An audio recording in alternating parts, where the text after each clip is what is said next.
And then that is like, sprinkling magic dust in the whole process and journey. Yeah. You can tell we have children. Yeah, we have children. We are children. And hopefully you can also tell from this conversation, the 120 based on my quick napkin math conversations that we've had, like these are conversations that are still exciting for us, Yeah. even 10 years into the making. And Yeah. like I'll ask you questions and like I know the answer and you'll share. I'm like, yeah, I know that, but there's like another layer in it as well. So we have had so many conversations that go in line with the body, the healing process, working with people. But then the other piece that I think that would be huge value to our community, because once they're out of the pain, they're creating more health, they want more in life, right? We are here in Vancouver, BC, Canada. We're looking over outside, and hopefully we can get a video of this of the Atlantic, the Pacific Ocean. Atlantic Ocean, Pacific. I always mess up. Pacific. Come on, Pacific. bro. I live in Tennessee. I'm landlocked. I'm like, in the moment, I'm like, shit, which one is it? The Pacific Ocean in a beautiful, gorgeous home. We kind of alluded to it. You lived on the wrong side of the tracks, and East Vancouver had a challenging life, and you've been able to create this really beautiful home with your amazing wife, Kate. You have 2 children, which, by the way, Kate is an equally amazing human being that next time you guys are in Chattanooga, we're going to have her on the podcast to have her own unique perspective, because she is just incredible, and I can't wait to do She's that. powerhouse.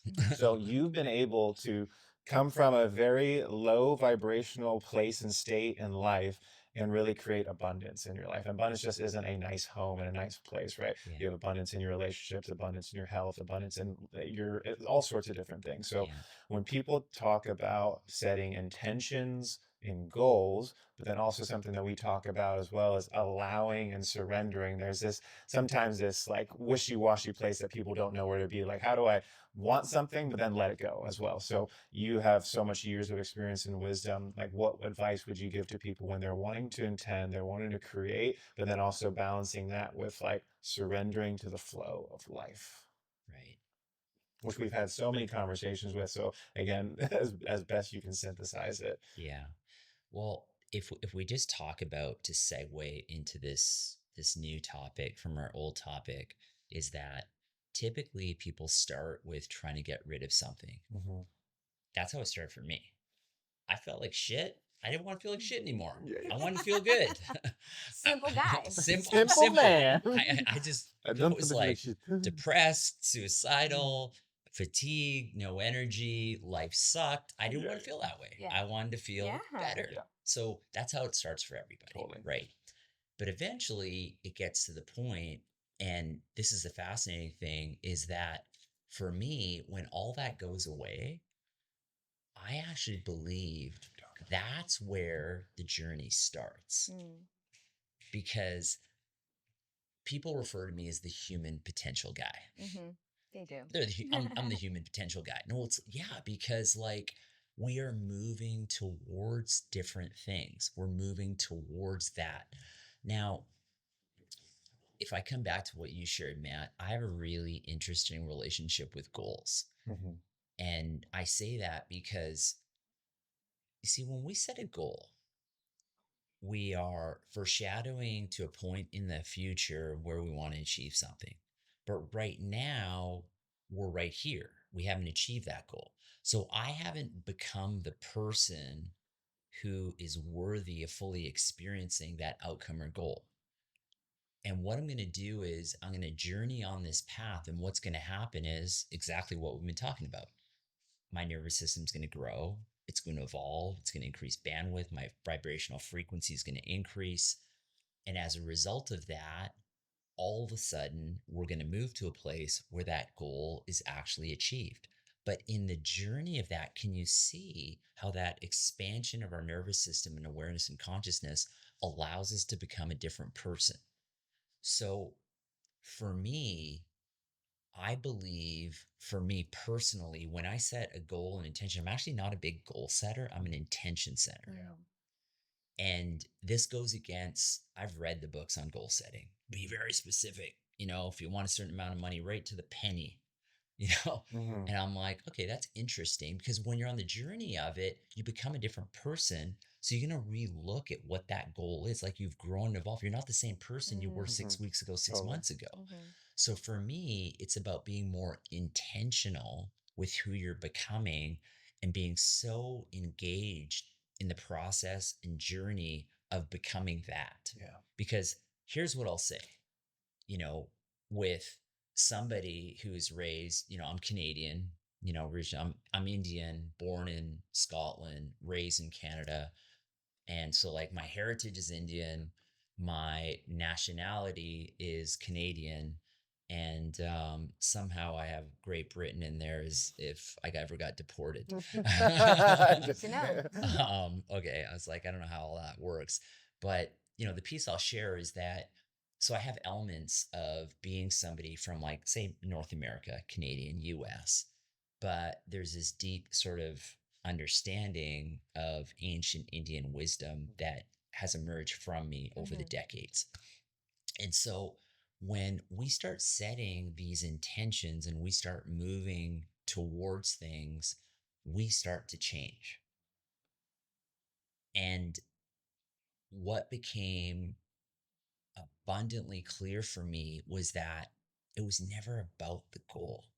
Because here's the thing, when we set a goal and we achieve the goal, what happens?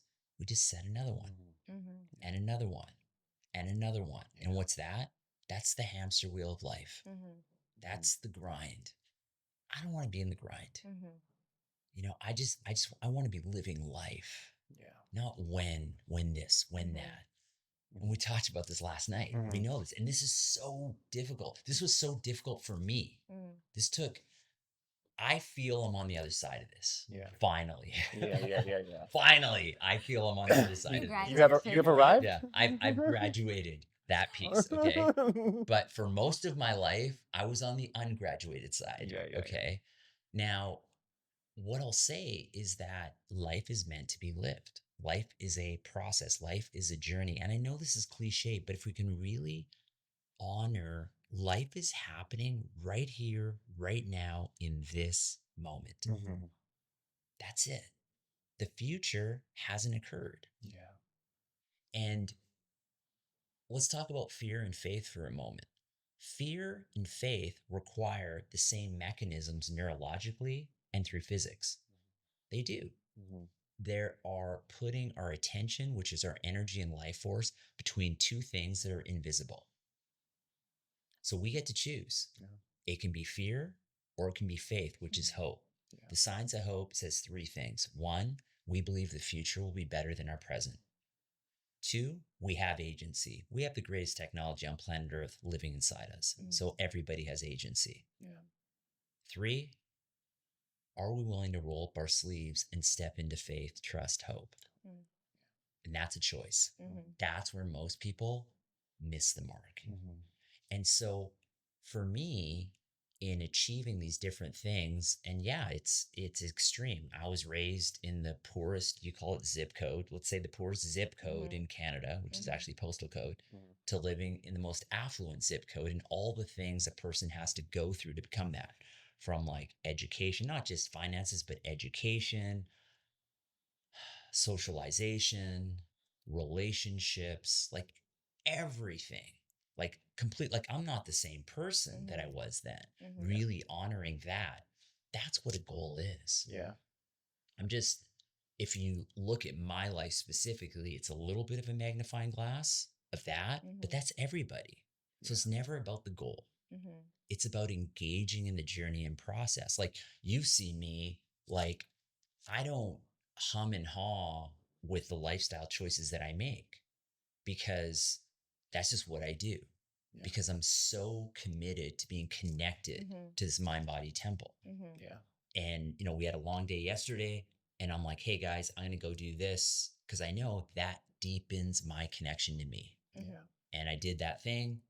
And after an hour and a half, I was back and we had dinner together. So it's just like, these become non-negotiables over time once we engage in the journey. And, here's what it's worth, people listening. This is the richest, most beautiful most worthwhile thing that we can do. Mm-hmm. Like it really is.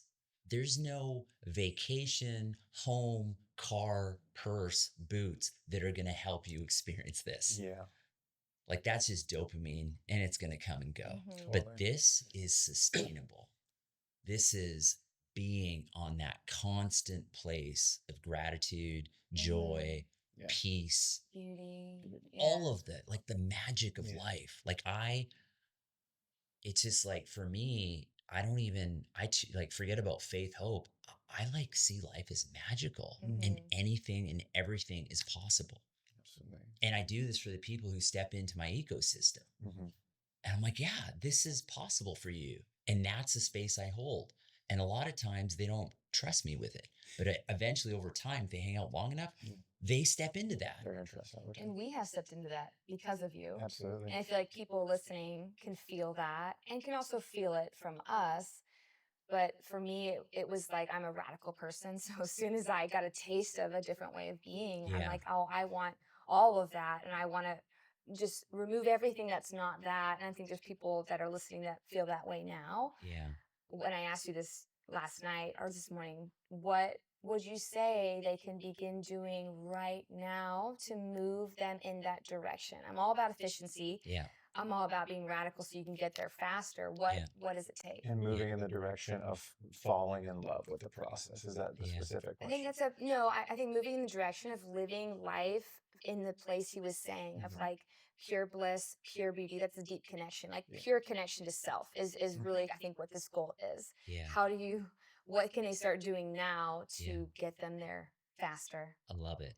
So the first thing is understanding like, wow, like I've been given this gift of a body. I've been given this gift of a mind. I've been given this gift with the greatest technology on the planet called my intelligence and life force. And it's like, the first thing is, how about I just connect with it? Mm. Like, just literally connect with it. What's the simplest thing someone can do? Literally, someone can put their hand on their heart, close their eyes, and take in a few deep breaths and just feel your body. In fact, do that with me right now. Do that for a moment.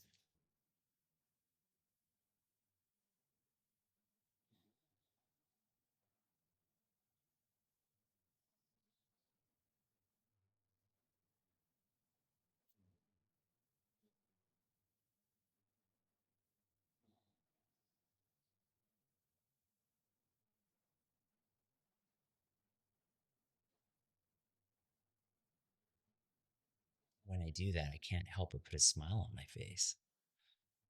It's like the simplest thing is nothing is required. You don't have to jump on Amazon and buy something. Like it's Yeah. all here for you. Mm-hmm. Yeah. Like connect, touch your heart, touch your body, breathe into it. Sensory deprivation, turn off the noise from the outside world, get in nature. Like these are the simplest things that we can do. And just prioritizing that. I just want to connect with this. Mm-hmm. Like forget about all the noise. There's no goal or anything. I just want to be here right now with me in this mind, this body. That's the simplest thing someone can do.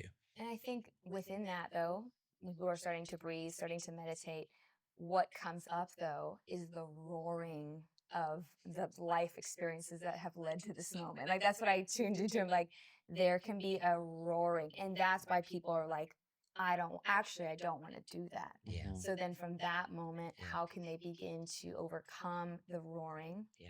And make that a pleasant experience when they are doing that. Yeah. Because that's not always pleasant right away. It's not always pleasant right away. So the first thing I say is listen to Matt and Monica more or hit rewind on this and go back to the piece of how we're built. Yeah. So That's really the answer. like I'm not here to feel good all the time. In fact, I feel crappy a lot of the time. Like I do. Mhm. I feel crappy.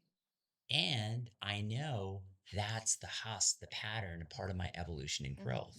Like, I don't know, like I don't spend a lot of time on social media and things like this, but I kind of feel like out there in the world, people have been duped into believing you're supposed to feel on fire, on purpose, happy, elated all day, every day. And I'll tell you right now, okay, my background's in physiology. It is impossible for your endocrine system to release oxytocin, dopamine, serotonin in these abundant levels all day, every day. It is biologically impossible. It's a very good point. Good. It's shattered. Yeah. You know what I mean? People It's need to know that impossible. it's shattered. That It's- paradigm is shattered. It's okay to Yeah. feel a little down and feel a It's little bit. okay. It's okay. Everybody experiences that. And it doesn't matter how healthy, how vitalized, how on purpose you are. It's cyclical. You will be mesmerized by the view on top of the mountain, and you will go back down into the valley. And that cycle continues. What I will say is what's gained with a bigger bandwidth in your nervous system is efficiency. You move through with a lot more grace and flow and a lot less friction. That's what starts to happen. And so if getting connected is bringing up that angst, well, that's a beautiful opportunity to be like, something is here. So remember this. If you do that and this husk, this angst, this really bad feeling comes up, know you're carrying that backpack with you all day, every day. And now you have the choice to do something about it. That's where, like, pick up the phone, call REV, call somebody else in your town. Start working with somebody to help the integration, the growth, and evolution of your system. Because no, don't get in a delusion that I'm not going to do that and just, it's tucked away in your system. And remember what I said, front side or back side. And these backpacks, that's what manifests into symptom, sickness, disease, illness on the other side of it. So it is a time bomb ticking, waiting to go off. So knowing that, what a gift that people can do this and feel the angst and preemptively. It's like getting a scan saying, hey, if you don't correct course, you're going to end up with this crazy illness or disease. That's what this is. So that's a gift. I think we also live in a world where everyone's like getting data, getting information, getting all these HRV, their blood testing, and and even though it's intentionally good, it's still forcing them to look like outside of themselves. Even you said, go to REV, come see someone like you, someone in your town. And some people could still think that might be still going to get help, but what our message has always been, learning from you, it's like, we're not the healer. We're just helping you to pay attention to the wisdom, to the beauty. And that's like the total reconstruct. And I think that's probably the first thing that needs to happen, or maybe it won't be the first thing, because maybe hope would be the first thing, but it's a big part of the journey to realize that, oh, like I have all this, everything.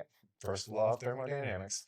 It's all within me. And if I can just really lean into that trust, this is where I can start making these massive shifts. I don't need that Amazon package. I don't need that. So I think we're just so conditioned in this world to like be looking outside of us based on our medical models, propaganda and pharmaceuticals, all this different stuff. So it's a lot of rewiring. So you said something earlier, it's simple. Simple doesn't mean easy. Doesn't mean easy. And you know what I'll say, like in 25 years, I'm not going to say I've seen every condition, but I've seen a lot, and a lot of complex, obscure, last resort, dude, because things are so complex. And I'll say in 25 years, I have not treated, have not fixed, have not healed a single condition. I simply, you guys, we work with the greatest technology on the planet, because only that knows how to create cells with the correct shape, structure, function. That's it. Thank God we don't have to do that. Thank goodness. Like we just get it connected, we get it integrating, we get it processing. Like that's it. We're not treating, fixing anything. We're just working with that technology. But here's the gift. When people start to, and you've seen this, the people who've been under care for years. I have this one woman who's 92 years old. She's been under care. She walked into my practice 7 or 8 weeks after I opened. She still comes in, 92 years old. Her biggest problem is all her friends around her are kicking the bucket. Now her friends are 15 years younger than her. Her friends are 50-year-olds. Like she still drives. She sings for a living at senior center. She plays tennis. Like this is the gift. This is how we're designed. She's living life. And she just like cultivates and nurtures that intelligence. And what starts to happen is we start making different choices because we're no longer the person, because we've got rid of those programs and networks. We've grown and evolved. We've moved into something greater than that. So please, please, please, like, not from this video, not from other videos that Matt and Monica do, don't get into the delusion that things are going to be awesome all day, every day, because that is a lie. That is a total lie. Straight up It's lie. a straight up lie. It's just not true. I think we all thought that. I thought that at some point. You thought that at some point. Yeah. You probably thought that at some point. For sure. And it has to be shattered. And it's It has to be It's a shattered. shattering moment for a lot of people. Yeah. And that's a favor. Yeah. Of service. And when you know that, but know that, the views on the mountaintops, where you are within yourself, they just keep getting better and better and better. Like, I mean, it sounds a little bit facetious and ridiculous, but I'm a little bit embarrassed when, people say a certain thing. Oh, hey, Sukhi, how's it going? How are you, man? I haven't seen you in a while. I'm like, yeah, I'm doing okay. Like, oh, just okay. And I'm like, the truth is, like, I'm living my best, most awesome life. Yeah. And I just don't want people to feel bad. Yeah. Because when I say that, people are like, oh, well, good for you. And Yeah. the conversation kind of Well, ends. see you later. I thought See you were ya. being authentic because maybe you weren't feeling your best, which I think is really beautiful too. Yeah. Because it's so common. I was thinking when you were talking about that earlier, I forget what conversation we were having, but it's so natural for people to be like, how are you doing? Good. How are you? Good, man. That to me is nails on a chalkboard, and it's something I can't dismantle Yeah. because it's so. But for us to also be authentic, if you're not feeling good, Yeah. be like, I'm doing my best today. I think you're good. Totally. I say that. Yeah, I say that. Yeah, totally, like, and that's totally okay. Yeah. But Yeah. that's also a piece that we're Yeah. programmed to think. Good. Totally. Good. Okay. Goodbye. And, pure authenticity. I've been in a phase in the last few months. I am living my best, most awesome life. And I'm just riding that. And I know it's, I'm on the mountaintop right now. And it's going to come down. And it's all good. It is what it is. So I'm just riding the wave. And the longer you've been on it, similar to your infinity symbol in your book, Beyond Body, Beyond Mind, which is an amazing book, which everyone in the office usually gets. If you haven't read it, it's a really important book. The infinity symbol of, as you evolve, this evolution of positive and negative swings gets smaller and smaller. And the sweet spot is that you don't get too high. You don't, when you're on top of a mountaintop, like, life is awesome, life is great, and not being at an ungrounded state. Ungrounded. Yeah. I'll give you an example. Like, we're sitting here on this deck. I know you can't see it. You see the chairs out there. That's where I have my morning brew. And I'll tell you, that tree right there has received more love and more gratitude from me in the past 7 years than I think it ever has in its life. Yeah. Like, I just look at it and I'm just so grateful seeing this tree for the gift of life. I see it go through the seasons and I hold this reverence for it. So it's like, that's what Mesmerized by the Views on Top of the Mountain looks for me today. Yeah. Not that you are doing it from this certain home and this certain zip code or postal code, but that the simplest things you have the most gratitude for. The simplest things. Like, I've said to you, like, I'm like, thank you for coming out here, guys. Like, you've been so awesome. And for me, the greatest gift is, like, my daughter, Oceane, who's 9 years old, came up to me yesterday. She's like, I don't want Rocky and Lion to go home. And she was, like, really sad. And I was like, oh, it just brought so much, like, so much joy to my heart that she feels such a deep connection. I was just like, oh, this is beautiful. Yeah.